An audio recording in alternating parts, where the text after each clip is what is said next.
Bonjour dear ones, and welcome to another session with me, Mohit. Now it's no secret that English borrows liberally from many other languages. But none of those languages has a ring quite so dulcet as does French.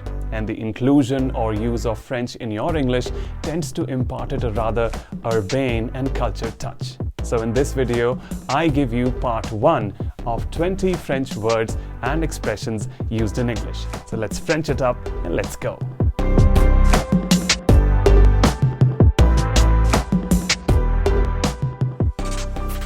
So our first word is one that you may have already come across in formal and academic contexts, and the word is vis-a-vis. Now, here's the thing about French though, that unfortunately most of the words in French are not pronounced the way they are spelled. For starters, we do not tend to pronounce the final consonants in most of the words, which is the case here as well. In vis-a-vis, we're not going to pronounce the final S over here, giving you vis-a-vis and not vis-a-vis. So the way you're going to pronounce it is vis-a-vis, and I'll make sure to provide you with the phonetic spelling with each word and expression so that you can really nail that pronunciation when you speak that French word.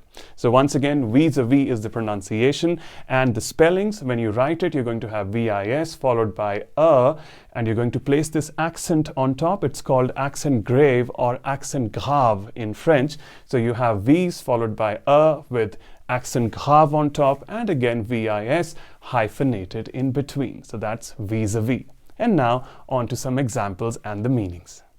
So vis-a-vis in English has a twofold meaning. Let's have a look at the first one. The first meaning of vis-a-vis in English is in relation to. Let's check out some examples. The first sentence reads, the government's decision vis-a-vis the amendment to the Citizenship Act is facing heavy censure. And that's to say that the government's decision in relation to the amendment to the Citizenship Act is facing heavy censure. Taking another example, this time the sentence reads, the NGO's role vis-a-vis curbing crime against women has been commendable. And that's another way of saying that the NGO's role in relation to curbing crime against women has been commendable. We come to the second meaning. Vis-a-vis in English also works as in comparison with. We have some simple examples. The first one coming to you, hill stations are cooler vis-a-vis the cities. And that's to say that the hill stations are cooler in comparison to the cities. A final example that reads, Russia has more area vis-a-vis any other nation. And that tells you that Russia has more area in comparison with any other nation. So that's the first one. I hope we're off to a good start. So this is vis-a-vis. We move on to French expression number 2.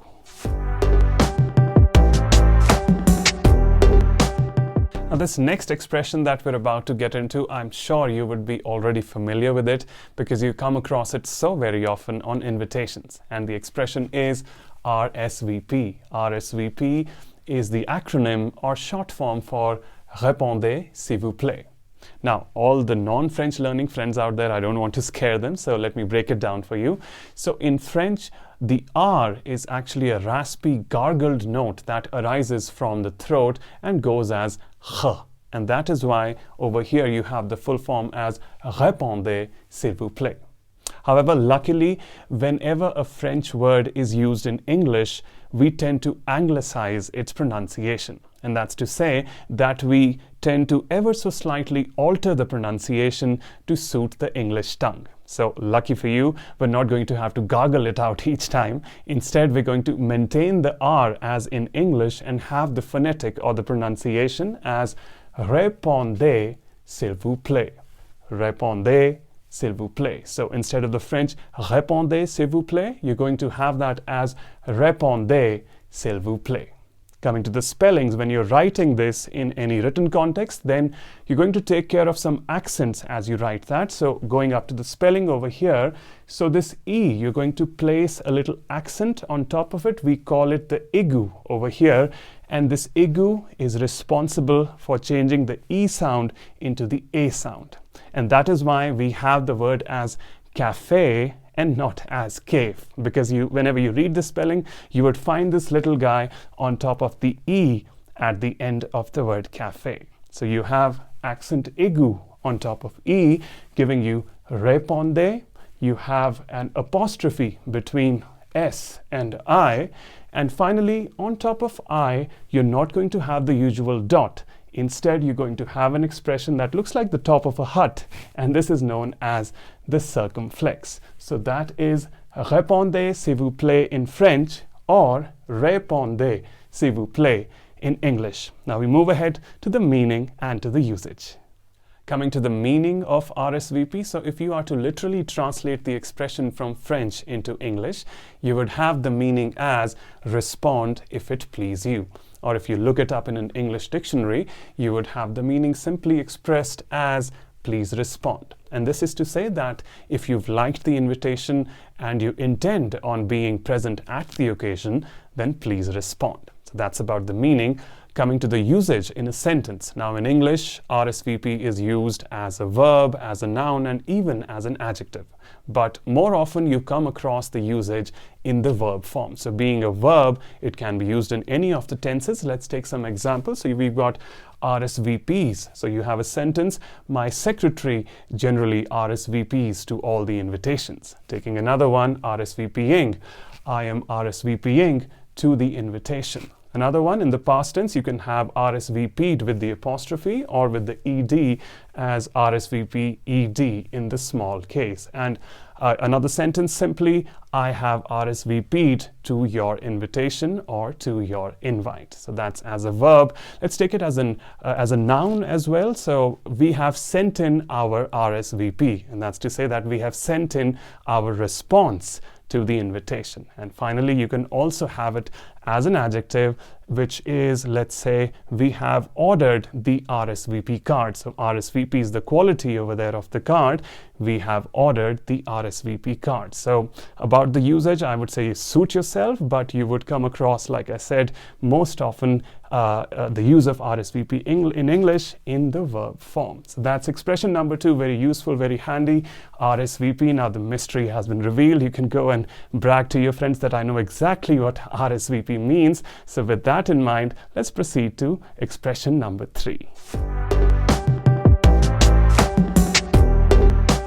The third French expression on the list is faux pas, written as F-A-U-X-P-A-S, pronounced quite simply as 2 syllables, faux pas. And the meaning for the same is a socially embarrassing act or remark. And that is to say, when someone unintentionally or tactlessly does something or says something awkward in a social situation that leads them to a lot of embarrassment, they are said to have committed a faux pas. Let's get to some examples for the same. We have the first sentence as the politician made a faux pas during his speech when he confused the name of a senior party leader with that of a popular actress. Inspired by true events. On to another example. The second one reads, it was such a faux pas to introduce the mayor's girlfriend as his sister. Ouch, awkward. So you can imagine the embarrassment over there. Another example to add in there, certain celebrities are known to commit fashion faux pas. So you can either make a faux pas, you can commit a faux pas, you can even have faux pas in plural as faux pas. You're going to have the z sound at the end. However, the spellings will remain unaltered as F-A-U-X P-A-S. So that's about faux pas. Moving on to French expression number 4. Fourth expression on the list is tête-à-tête, pronounced almost the way it's written. So you have the spelling over here as tête. You've got the circumflex on both the e's each time, on top of the e's, and you've got the a with the accent grave or the accent grave on top, giving you tête-à-tête, pronounced pretty much the same like we discussed, tête-à-tête. That's your phonetic spelling. And the meaning for the same is a private conversation between 2 people. So a tête-à-tête could encompass emotional matters or very warm conversation between friends, discussing matters of the heart, or any private affairs or matters being discussed between 2 people. That's tête-à-tête. In fact, interestingly enough, this is the equivalent of the English heart-to-heart. And you would also enjoy knowing that tête in French means the head. So while the French prefer prefer head to head, the English would have it as heart to heart. Other synonyms include a one-on-one, a cozy chat, or quite simply chit-chat. Let's discuss some examples quickly. So let's say first sentence could be that I was lucky enough to have a tete-a-tete with the successful young author. Taking another one, it was terrible of you to eavesdrop on their tete-a-tete. And finally, winter is a lovely time to stay indoors and enjoy some tete-a-tete with your loved ones over a hot cup of coffee. So that's tete-a-tete. Let's continue our tete-a-tete over here with French. On to expression number 5. So we're clubbing together numbers 5 and 6 owing to their similar nature, because both of them are exclamations, both a wish, a salutation, a polite expression essentially. So we start with number 5, which is bon voyage. Now, bon voyage is a polite wish for somebody who is about to leave on a journey, because the meaning of bon voyage is, I hope you have a safe and enjoyable journey.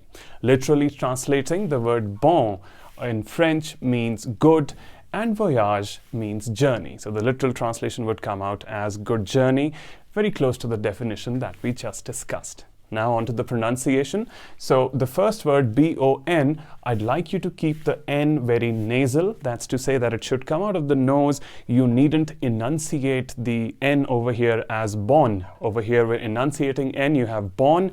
On the contrary, you're going to have that very nasal as bon. So your first word is going to be bon and not bon. We continue, then voyage for your voyage, voyage. The J over here, I'd like you to sound it as the SU in the word pleasure. You see that final syllable sound in there as je.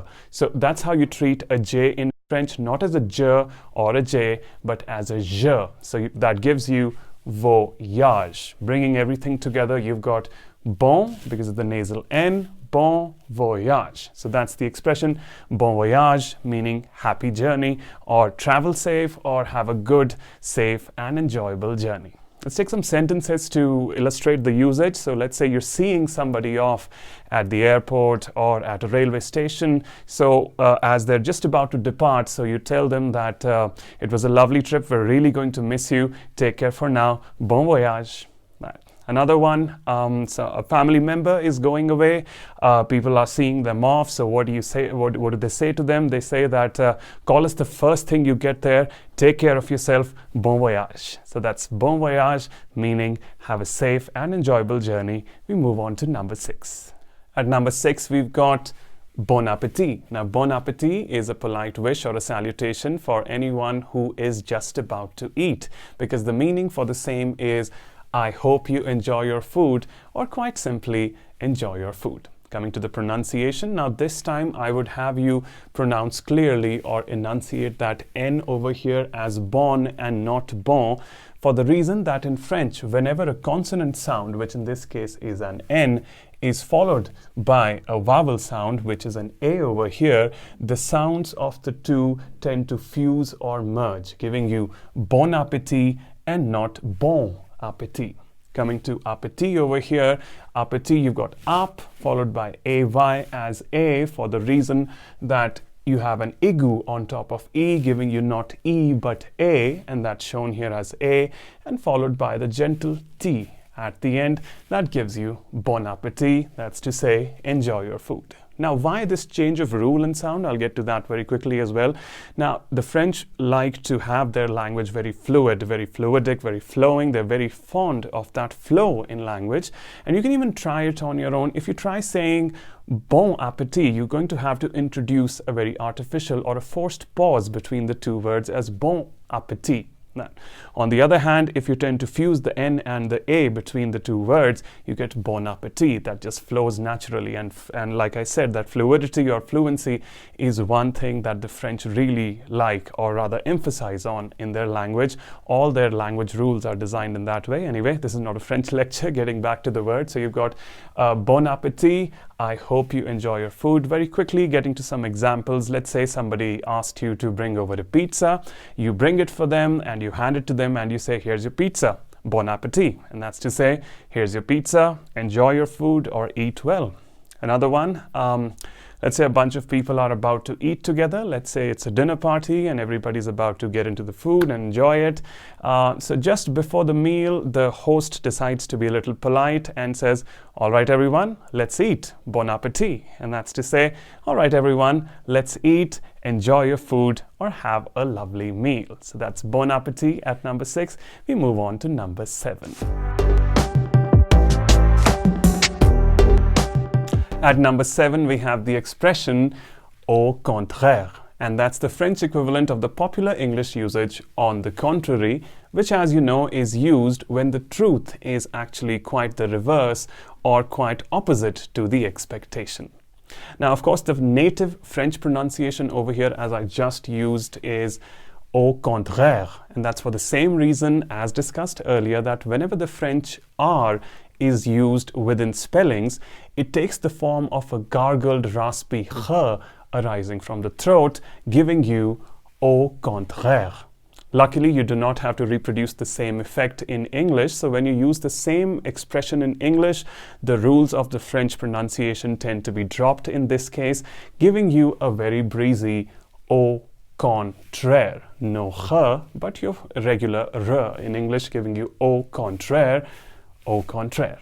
Let's go to an example right away to illustrate the usage. So we have two friends over here discussing a movie experience. The first one goes ahead and says, "So was the movie terrible?" To which the friend who went for the movie responds, "Well, I'd feared the same, but au contraire, it was rather entertaining." And that's to say that, well, I'd feared the same, but on the contrary, or quite the opposite, it was rather entertaining. You can also take that as I'd feared the same, but in fact, it was rather entertaining.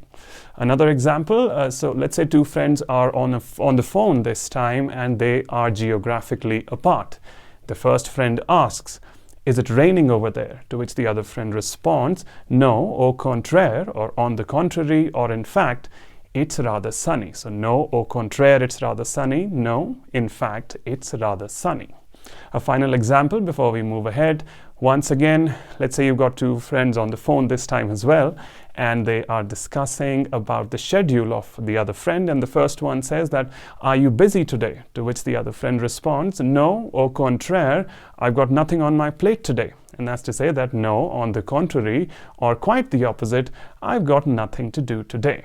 So that is the usage number 7, the French expression au contraire, or in English, au contraire, meaning on the contrary. We move on to expression number 8. At number 8, we've got the French term genre, which literally in French means a kind. And the meaning in English also quite similar, however a little specific, which is to say a style or category of music, art, or literature. So whenever we are talking about any type of music, art, or work of literature, you can accompany that with the word genre. That's to say the type or the kind of music, art, or literature. Now, coming to the pronunciation, of course, you needn't worry about having to pronounce the word in the native French fashion as genre, because of R being the fricative h. You'd be happy to learn that once again over here you can drop the rules of French pronunciation when we use this word in English. And in English, when we use genre, the pronunciation comes out in 2 syllables as genre. So we've got the first J. Once again, I would have you pronounce it in the fashion of pleasure, that SU, the je, that gives you the first one, Jean, and then you have it followed by r. R, let's extract it from the first half, the little half of the verb run. You've got the r from there, bring them together, and you've got genre, meaning a style or category of music, art, or literature.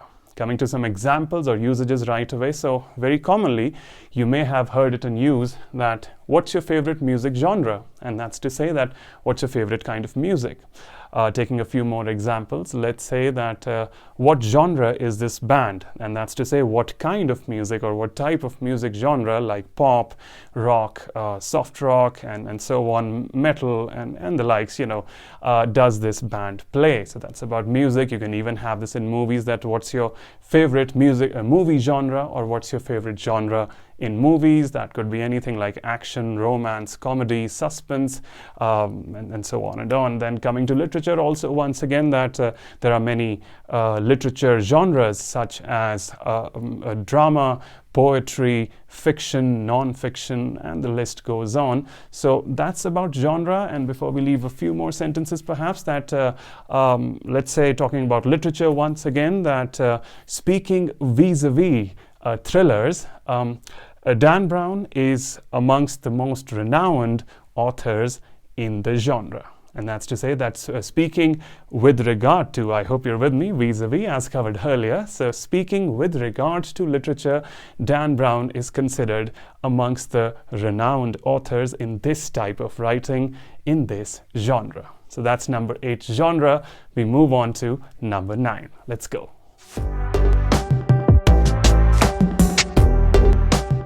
Expression number 9 is adopted into English as an idiomatic usage, and the expression is c'est la vie, which in French literally means that's life.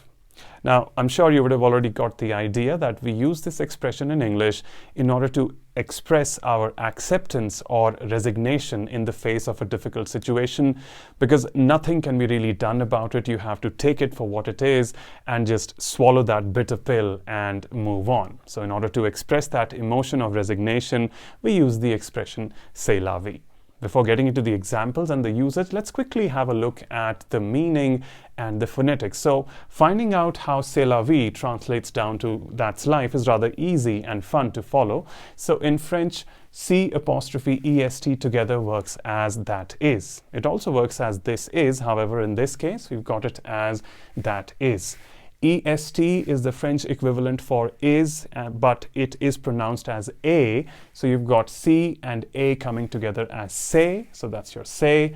La in French means the, and vie is the French word for life. So if I translate word for word, what do we get? We get that is the life. However, as per the rules of English sentence formulation and grammar, you're going to have that as that's life. So c'est la vie, that's life. And now let's get into some examples for the usage. Our first example is based upon perhaps the most popular conundrum of karma. The sentence reads, "Unfortunately, bad things do happen to good people." Don't you just hate that?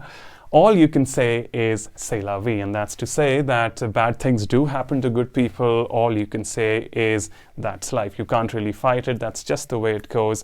You just have to take it the way it comes. C'est la vie. That's first example. Coming on to the second example, this time the bitter ending to someone's love story. The sentence reads, "Turns out he was with me for my money." C'est la vie, I guess. So the poor thing goes ahead and says that she's found out that the one she was with was only with her for her money. And to that she says, that's life. C'est la vie, I guess. So that's the second one. Another example before we move ahead, let's say it is a competition scenario. Somebody had been really working hard for a competition and it didn't go all too well or as one would have hoped for. So you have a little conversation based on that. The first person says that, so how did you do? Did you win?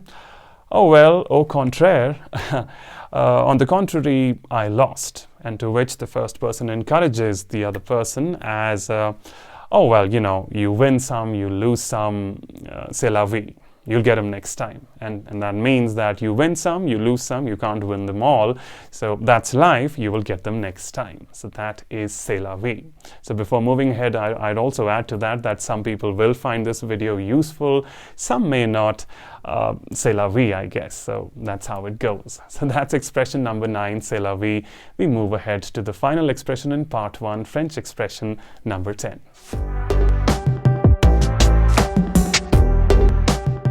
Coming to the 10th expression on the list, we have Protege, which is French for a pupil, a student, or even an apprentice who is learning or studying under someone who is knowledgeable and influential.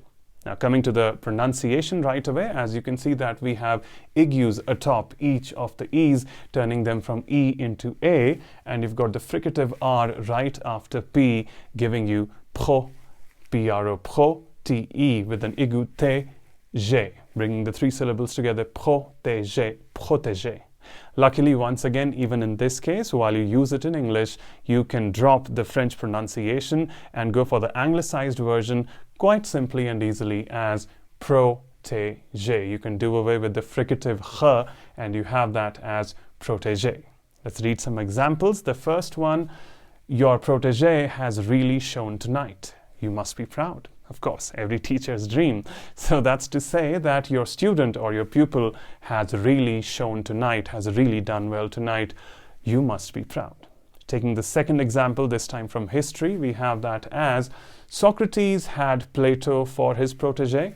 The latter, in turn, mentored Aristotle, whose protege was Alexander the Great. Let's break this complex sentence down with the meaning. So we have Socrates had Plato for his protege, pupil or student.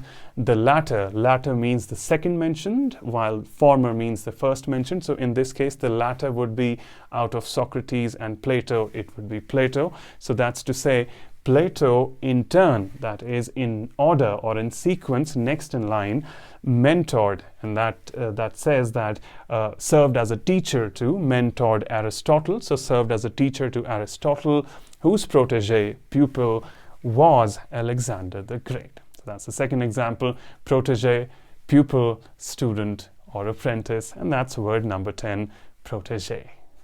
So if you've come thus far in the video, I'd like to wholeheartedly thank you for playing my protege, and I'd love it if you could go ahead and support the video with your likes and shares. Part 2 will be up soon. Please look out for the same. I'll get on with it right away. Until then, please do take care and continue watching and supporting. For now, it's au revoir.